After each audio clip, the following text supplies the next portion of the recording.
This is Jack Redmond, broadcasting to you live. Well, as live as it gets anymore. From a battered little ham radio console off Route 81, north of Enid, Oklahoma. You're tuned into WZRD 89.4 FM, the Watchtower, your voice in the dark. And we're holding on, evening by evening. My call sign's still bouncing off the towers when it can, KZ1183, though I wouldn't trust any signal meter these days. It's June 5th, somewhere around 8:13 p.m. Central, if I've still got power in this rig for another hour or two. Weather's been dry, wind out of the southwest, and the static's been creeping louder after sunset. The dead still walk. That part hasn't changed. If you're listening, I don't have to tell you what kind of world you're in. You've seen it. Maybe up close. Maybe too close. Maybe you've lost someone. I won't start this broadcast with platitudes. We've got less than a third of the original FM relay network up nationwide. Emergency satellite beacons are down west of the Rockies. And here in the Midwest, we've got civilian bands active. But every week they're fewer. It's not silence exactly. Just the kind that crawls in on you when cities fall and roads rot under sun and ash. This is still a viral outbreak, if you can call what we're seeing viral anymore. The original CDC estimates, before they went dark in Atlanta back in March, said transmission was through blood and saliva. But we've now got reliable reports from as far east as Knoxville and up to Topeka, suggesting secondary contact infections through exposure to contaminated environments. Water sources maybe, dead tissue, scavenged supplies. Hell, maybe even air at short range. No confirmation, of course. No central lab. No chain of custody. Let's talk infrastructure. The Arkansas River Corridor used to be one of our logistical lifelines. Water access, back roads, FEMA supply runs. That's over now.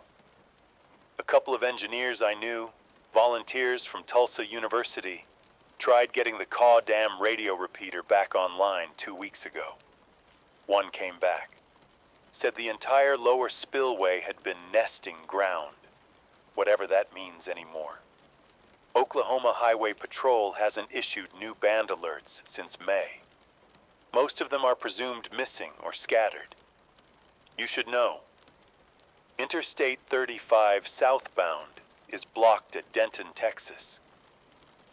The National Guard tried to fortify a corridor from Waco to the northern edge of Dallas, and they held it, briefly.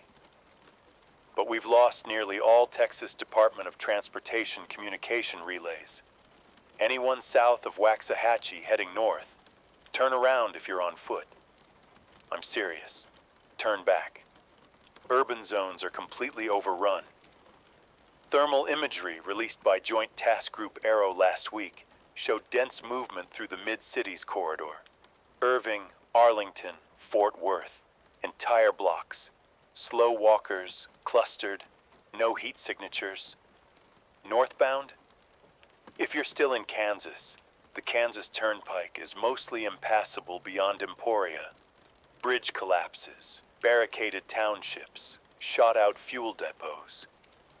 I did get a ham ping out of a fire station near Osage City. No voice, but a beacon blinked for 11 minutes. Someone's alive out there. Maybe more than one. Back here in Oklahoma, we're working off scrap diesel, rooftop water catchment, and 2 functional solar inverters. I've got no official fuel.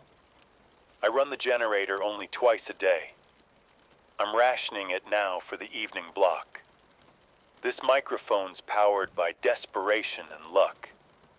Power grid's down statewide, save for a patchy microgrid west of Stillwater.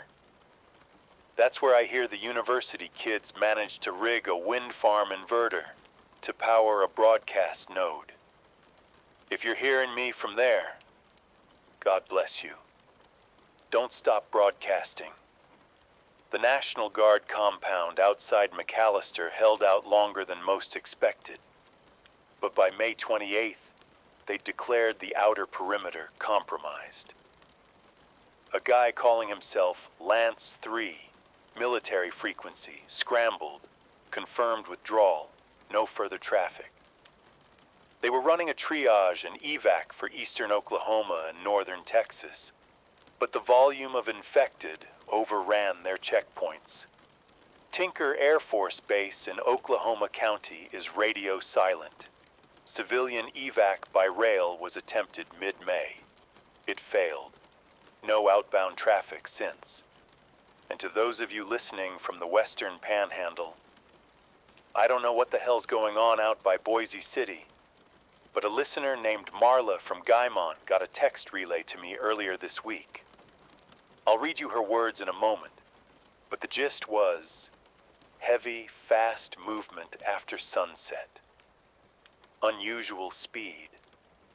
Not runners exactly, but something less sluggish than we're used to.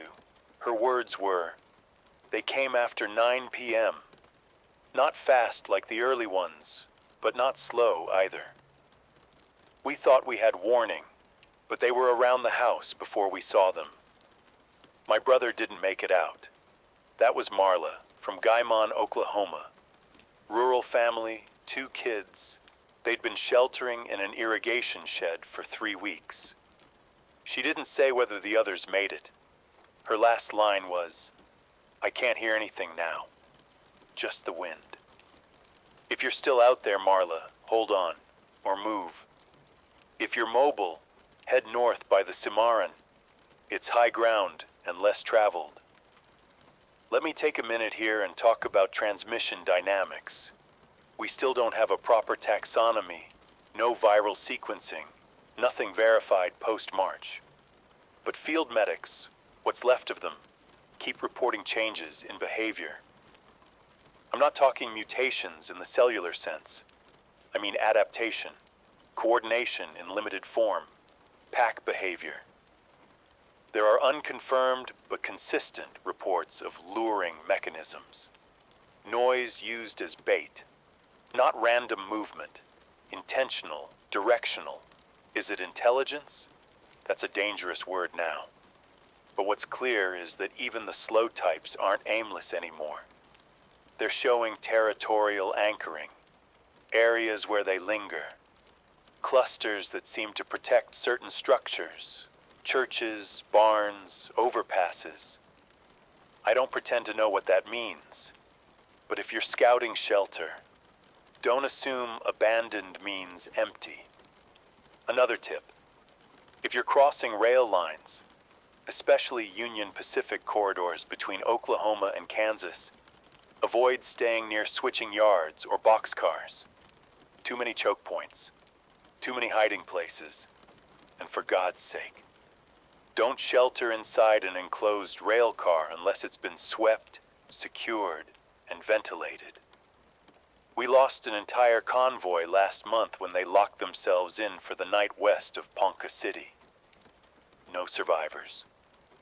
I want to address something I've been getting asked, quietly, desperately, whenever someone gets a signal through.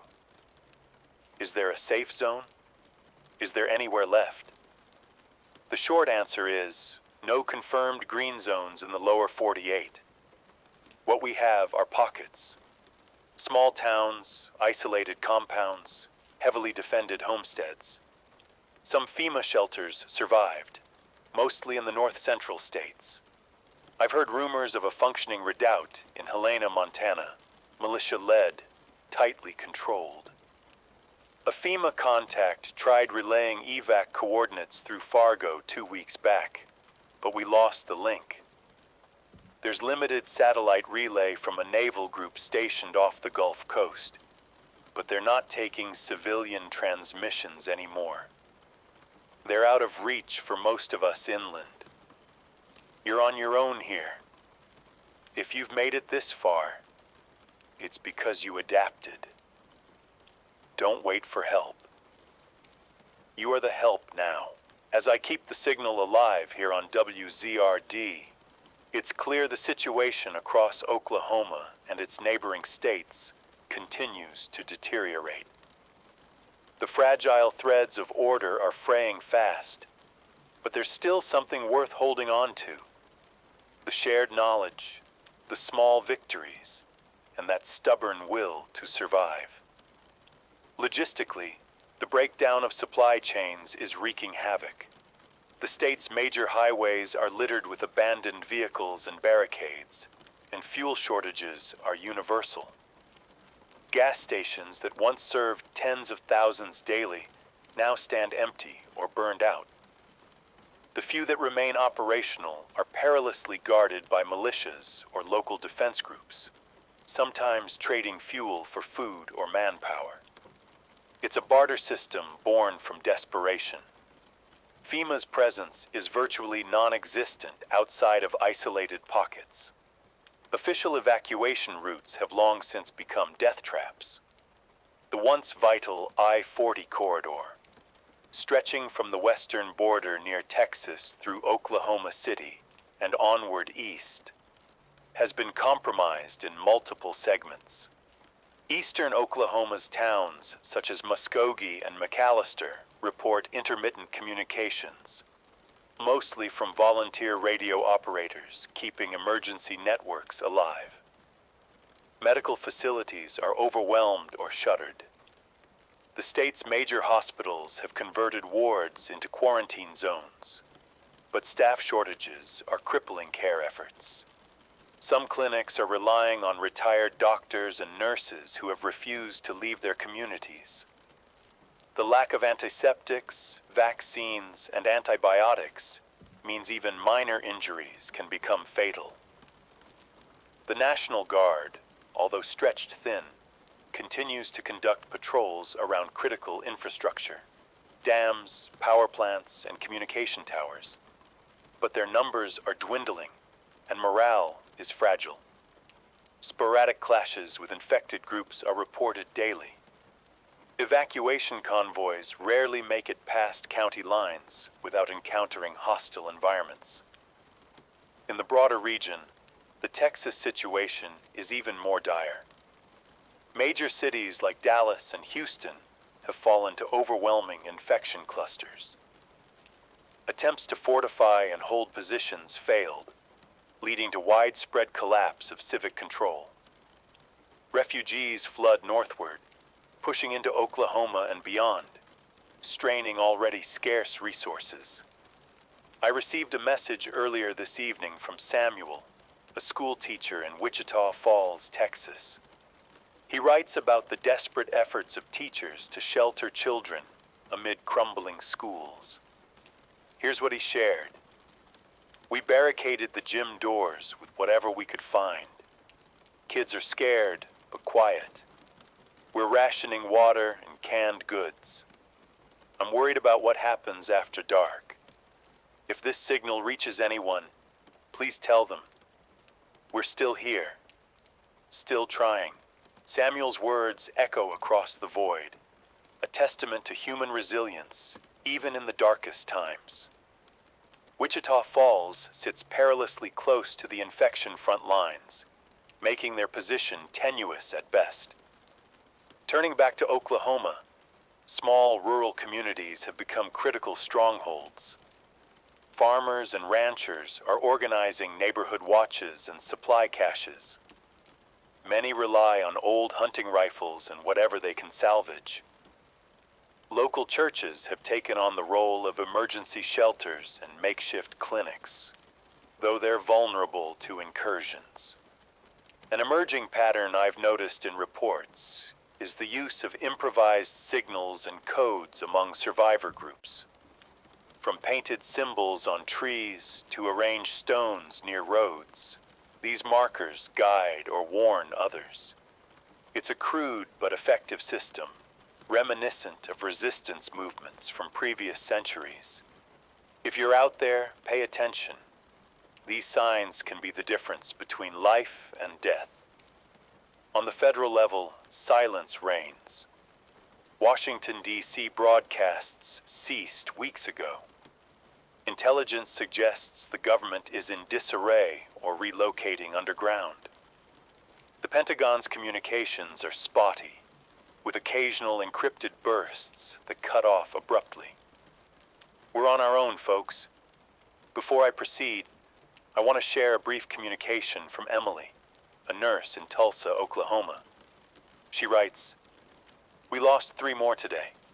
Supplies are low, but we're holding the line. The community is coming together in ways I never imagined. If anyone can hear this, don't give up hope." Emily's resolve shines through despite the grim circumstances, a reminder of the vital role frontline workers continue to play. Looking ahead, the key to survival remains adaptability. Urban centers are increasingly untenable. Evacuation towards smaller, defensible locations with access to fresh water and arable land may offer the best chance. If you're considering movement, plan carefully. Avoid major highways if possible, and move in groups. I'll be monitoring all open channels for any incoming reports or messages. If you have information to share, transmit when the airwaves are clear. Remember, this is a shared effort. Every piece of verified intel counts. This broadcast is far from over. We'll keep the signal alive for as long as possible. For now, stay vigilant, stay safe, and keep your faith in those who are still fighting beside you. The situation across the southern Midwest continues to shift, not for the better. We're seeing patterns now, rhythms in the madness. Clusters of infected are moving more deliberately. Some listeners have reported unusual congregation behavior. Groups lingering near silent areas, hovering around burned-out towns or waiting near roadblocks. We don't fully understand why. Maybe it's instinct, or remnants of memory, or maybe it's something worse, something we haven't seen yet. Either way, travel is becoming increasingly perilous, even in daylight. Kansas and Arkansas are no longer sending regular transmissions. Independent repeaters in places like Fort Smith and Little Rock have gone silent in the last 48 hours. Some say EMP activity or deliberate jamming might be involved, but it's just as likely the operators are gone, or worse. Missouri's southern counties are flooded with displaced civilians from St. Louis. National Guard units are attempting to filter people through Springfield, but the infrastructure simply can't hold the volume. Disease, panic, and infighting have taken root in the holding zones. Reports of riots near food depots are growing. Here in Oklahoma, the agricultural heartland is starting to fracture. The planting season was missed almost entirely in most counties west of Norman. The few communities with stored grain and fuel have become magnets and targets. Farmers in Washita, Beckham, and Greer counties are forming militias with old ranch equipment, diesel pickups, and deer rifles. They're defending their silos, their wells, and their people. Some are coordinating through CB channels, rotating watch duties like it's 1885 all over again. That isn't hyperbole. In many places, we've dropped back into an older kind of America. The infrastructure may be newer, but the rules feel borrowed from a distant past. You don't go out alone. You don't leave lights on at night. You make deals with your neighbors, or you don't last long. Town by town, we're rebuilding something. It's crude and fragile, but it's real. A few hours ago, I received a signal burst from Tommy, a mechanic outside Clovis, New Mexico. He and a few others are still holding a transmission site near the eastern border, scavenging parts from grounded weather stations and shortwave towers. He wrote, We've set up a diesel generator in the back of the garage. Got enough fuel to run it 3 hours a night. Broadcasting on 27.025 megahertz. If anybody's listening west of Amarillo, we've got clean water and space for 2 more. That's the kind of message that gives you hope and dread in equal measure. Tommy's crew is doing what the federal grid can't, keeping the idea of connection alive. But out west, open land means long exposure. I worry they're 1 truckload away from trouble. Meanwhile, small towns along the Arkansas River, like Sand Springs and Bixby, are seeing an influx of survivors fleeing from Tulsa proper. The infection rate in urban Tulsa is estimated at 75%, with total civic breakdown. Those who remain are either barricaded or infected. Municipal services no longer function. The fire department was overrun 2 days ago. Power is sporadic.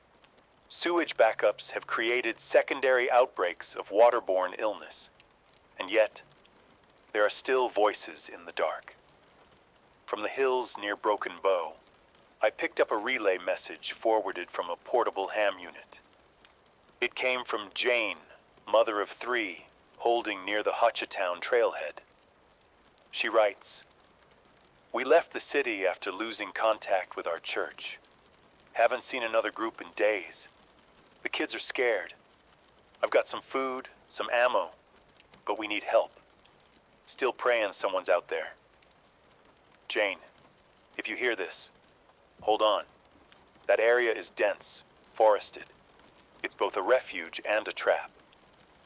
If there's anyone near Hutchetown, east of the lake, listen for emergency flares. You're not the only ones out there." One trend I've been tracking is the rise of silent zones, entire counties where no signals return. Some of this is likely due to technical collapse, sure, but I worry some of it is worse. Zones around central Missouri, deep western Nebraska, and parts of southern Mississippi have ceased communication entirely. No static, no pings, no survivors, just silence. If you're traveling, avoid those places. Stick to known corridors. Highway 69 north toward Kansas, I-30 east only if you've confirmed recent convoys. Do not rely on fuel stops. Do not enter abandoned rest stations without scouting from a distance. Most deaths now aren't caused by the infected, but by desperation, misjudgment, or human threat. Stay low. Stay quiet. Move only when necessary. In some areas, coordination hubs have begun to emerge. Unofficial survivor governments forming out of city halls and emergency shelters. In Ponca City, for example, a group of former firefighters and a retired police chief are running daily triage, food rotation, and a patrol schedule. They've connected with agricultural groups along the Salt Fork and are trying to stabilize food access. It's not perfect. It's barely holding. But it's something. I know the temptation to panic. I feel it too. But there is still a road through this, even if it's narrow, even if it's scarred. We're going to keep transmitting. I'll continue to scan for signals, military, civilian, amateur. If you have something to share, if you're operating on local bands, set a beacon. Keep it brief. Use consistent identifiers. Avoid emotional codes. Clarity saves lives. The hour is getting late, and I'm guessing some of you are posted up for the night. If you're lucky enough to have 4 walls and something close to silence, count it. Nights like these feel longer than they should. Let's shift a moment to the Western Front. I'm talking about Texas. The I-35 corridor, once a lifeline stretching from Laredo through Austin and all the way to Oklahoma City, has become a fracture line. Austin is no longer operational in any formal sense. The University of Texas campus was overrun 2 weeks ago. Emergency broadcasts ceased last Thursday. Most state-level command has pulled back to Waco and Fort Hood. The military infrastructure there has held so far, bolstered by the hardened defenses from previous deployments. They've established a triage and logistics hub outside Killeen. Supplies are running thin, but as of yesterday, a few convoys reportedly made it in from the west, mostly fuel and rations rerouted from Amarillo. What's critical now is coordination, but that word feels heavier than it used to. I've heard that in places like Denton and Temple, civilian groups are trying to re-establish local governance, organizing ration points, enforcing curfews, and rebuilding communication using amateur radio networks and scavenged weather beacons. Most of it's underground, quite literally in some cases. They're operating from basements, culverts, and reinforced cellars. Nothing official, but it's order, fragile, improvised, and often misunderstood, but it's something.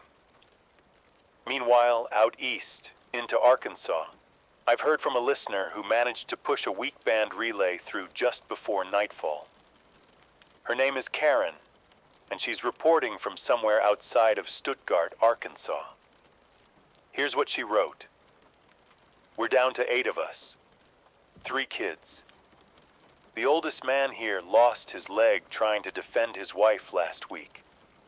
We've sealed ourselves into an old grain silo and siphoned water from the irrigation line. It's hot as hell in here. The kids don't sleep. We keep thinking we hear scratching at the outside hatch. I think they know we're in here. Karen, if you can hear me, I need you to keep that hatch sealed and wait for dawn. You're near the Grand Prairie, flat land with decent sight lines. If there's movement, you'll see it before it sees you. If you've got a flare or mirror, position it high tomorrow morning. We'll try to ping the local emergency band on 155.160 megahertz. That's the old sheriff's frequency. I can't guarantee anyone's listening nearby, but I'll pass your coordinates through the net. Elsewhere in the southeast, especially around northern Louisiana, things have taken a turn.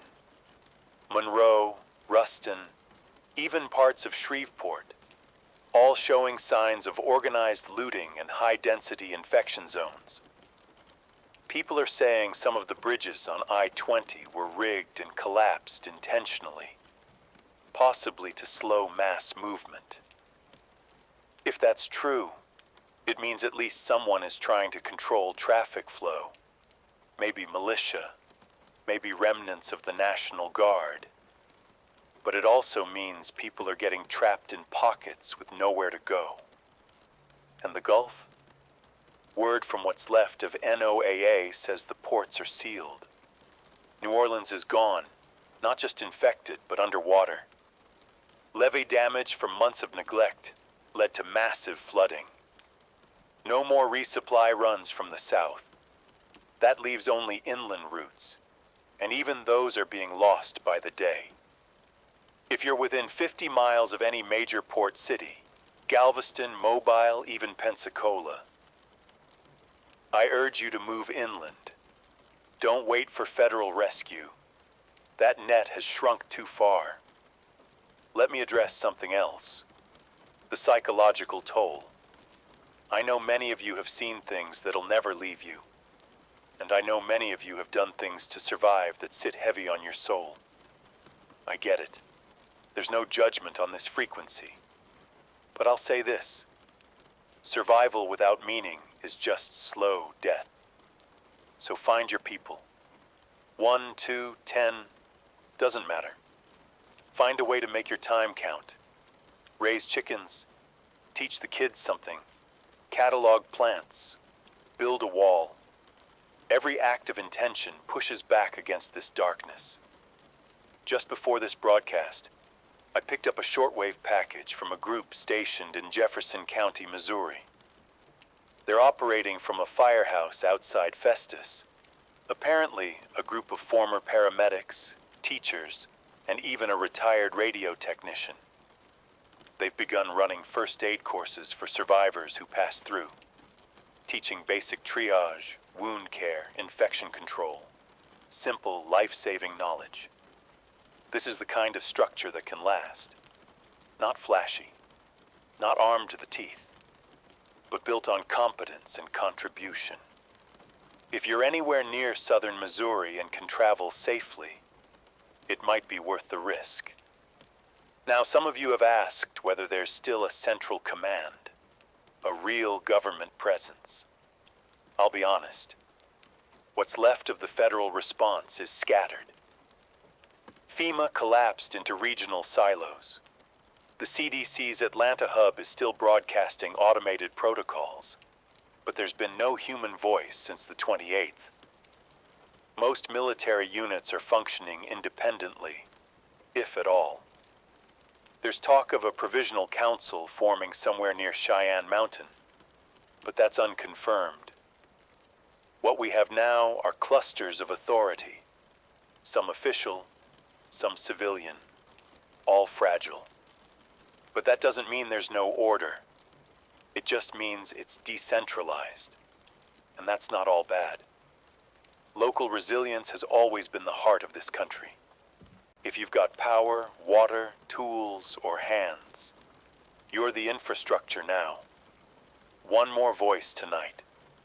This one came through just an hour ago from Nathan, outside of Billings, Montana. He's part of a cattle co-op that's converted their grazing land into a protected zone. Here's what he said. We've got fencing for miles, solar rigs, and eyes on all approaches. We've taken in 17 people so far, mostly women and kids. We butcher what we can and freeze what we can't. It ain't paradise, but it's something. If you're reading this, stay mobile, stay quiet, and stay human. Nathan, that's the kind of message we all needed tonight. Thank you. I'll boost your coordinates on the network. Folks in Montana, if you're hearing this, try channel 462.6125. That's the GMRS frequency they're using. To all of you still awake, still alive, keep your heads low and your spirits guarded. The night isn't over yet. I'll be here until the generator says otherwise. Stay with me. I want to turn our attention tonight toward the Midwest. It hasn't made headlines in weeks. But then, there are no headlines anymore. If you're anywhere near Kansas, Nebraska, or the Dakotas, you already know. The cities there fell fast when the trucks stopped coming. Survivors regrouped around grain silos, farm co-ops, water towers. Some of those old storage barns were never meant to hold people. Now they're the last shelter standing. Folks are burning seed stock to keep warm. I've been in touch with a node outside North Platte, Nebraska. Old no AA relay station, repurposed for low-band comms. They reached me 2 nights ago. Voice relayed through a diesel-powered repeater. If you're nearby, tune into CB channel 7 or 162.550 megahertz on the weather band. The coordinator out there, Maddox, a woman in her 50s, used to be a railway signal tech, says they've connected 4 rural settlements. They trade fuel and meds using pre-routed convoys and shortwave dispatch. These people aren't heroes in the way movies show them. They just keep the gears turning when the world stops. That's what survival looks like now. I want to address something heavier tonight. I've been receiving more messages, not just asking for logistics, for routes or power or safe zones, but asking what it all means. Asking if anything still matters, if there's any reason to keep trying. I can't speak for each of you, but I'll offer this. What you choose to do in these moments echoes. There's no spotlight, no audience, no trophies. But if you show kindness, if you raise a child to remember what dignity looks like, if you choose to remain human in all this, that has meaning. That's light in the dark. The old world didn't work for everyone, but the new world is still being built. In root cellars, in barns, in bunkers. And you are the architects. One listener, Isaiah from Southern Illinois, sent in a note that I want to share. He wrote, "We held a small gathering today, a kind of remembrance. We've lost good people lately, and it's been hard.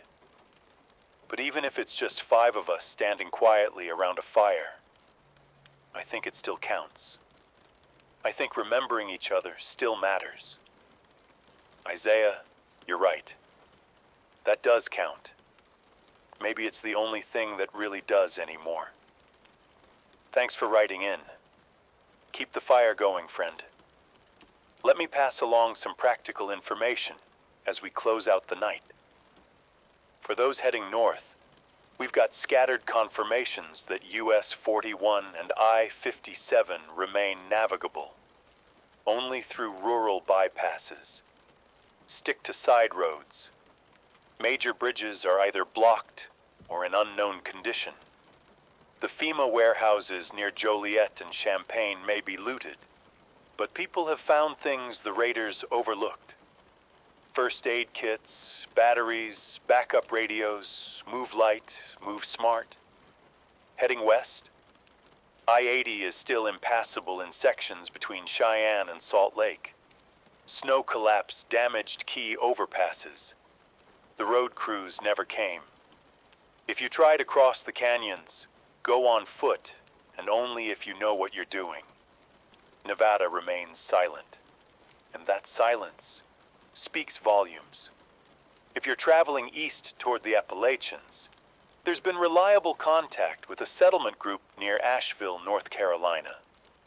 They've established a stable perimeter with hydropower and perimeter security. Reports suggest they're cautious but willing to talk. Long-wave encrypted frequency 13.5 kilohertz may get you a handshake, if you're patient and respectful. If you're sheltering in place, don't risk visibility after dusk. The undead are not the only threat. There are people out there who've lost their way.